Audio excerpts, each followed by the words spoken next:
रणनीति एक ही है।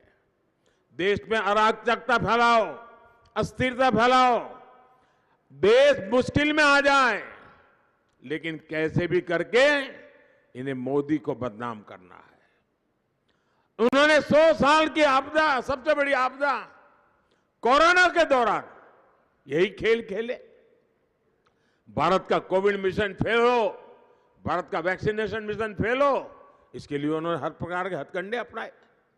जब सीए कानून हम लाए, तब भी उन्होंने नकारात्मक फैला करके देश में तूफान फैलाने की कोशिश की।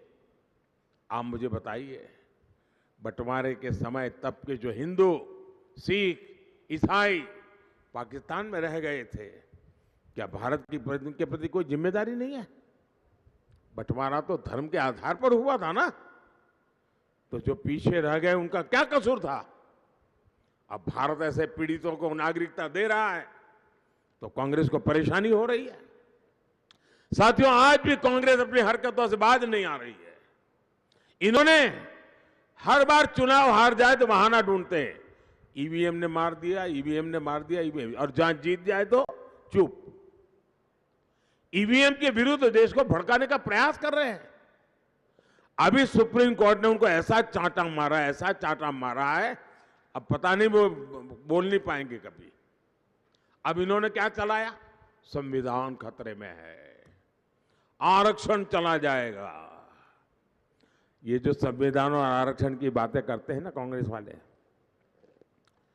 बाबा साहब का, अंबेडकर का संविधान इन लोगों ने 60-70 साल तक राज किया, लेकिन पूरे देश में लागू नहीं कर पाए थे।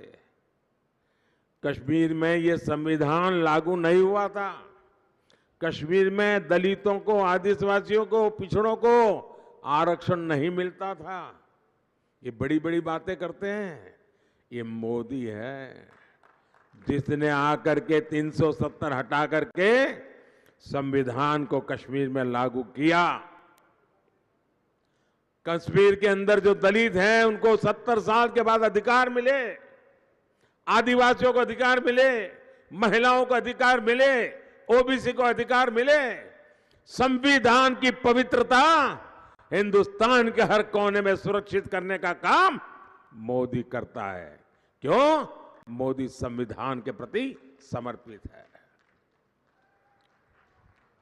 भाइयों बहनों, जब देश के दलित, आदिवासी, पिछड़े कांग्रेस को रिजेक्ट कर दिए हैं, आज देश में सबसे ज्यादा एमएलए एससी, एसटी, ओबीसी के बीजेपी के, सबसे ज्यादा एमपी एससी, एसटी, ओबीसी के बीजेपी के, उनका सब खाली हो गया है। और इसलिए अब उन्होंने कारोबार चलाया, फर्जी वीडियो, फेक वीडियो, सारा कारोबार फर्जी। उनकी बात कोई सुनता नहीं तो मोदी का चेहरा और मुंह में दूसरी बात डाल करके लोगों को दिखाते। अरे भाई, तुम्हारे में हिम्मत हो तो तुम अपने चेहरे से बोल के दिखाओ ना। वो दम नहीं है और उनको पता है न देश उनको देखना चाहता है, न देश उनको सुनना चाहता है, न देश उनको स्वीकार करना चाहता है। और आज कांग्रेस पार्टी और पूरा उनका इंडी गठबंधन एक फेक फैक्ट्री बन चुका है। ये कहते हैं, खुद तो बड़ी बड़ी बातें कहते हैं, मोहब्बत की दुकान, लेकिन उनकी मोहब्बत की दुकान ऐसी है जो फेक सामान, फेक नारे, फेक वादे, इसको बांटने में लगी हुई है। मोदी को बदनाम करने में वो कोशिश कर रहे हैं, लेकिन मुझे पूरा भरोसा है, मैं हिंदुस्तान में जहां जहां गया हूं, देश उनकी ये झूठी बातें, फर्जी बातें स्वीकार नहीं कर रहा है।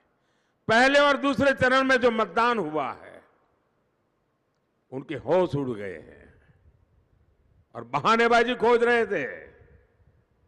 अब जो पूरा पराजय में भी मोरल विक्ट्री देखते हो, उन लोगों को देश की जनता कभी स्वीकार करने वाली नहीं है। और मुझे विश्वास है, मेरा गुजरात इस विजय यात्रा में सबसे आगे रहेगा।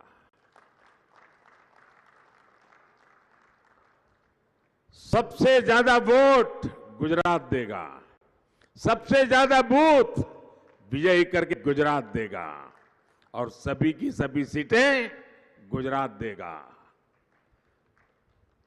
साबरकांठा से एक प्राथमिक शिक्षिका इस बार चुनाव के मैदान में है। समाज के छोटे से छोटे व्यक्ति को सम्मान करना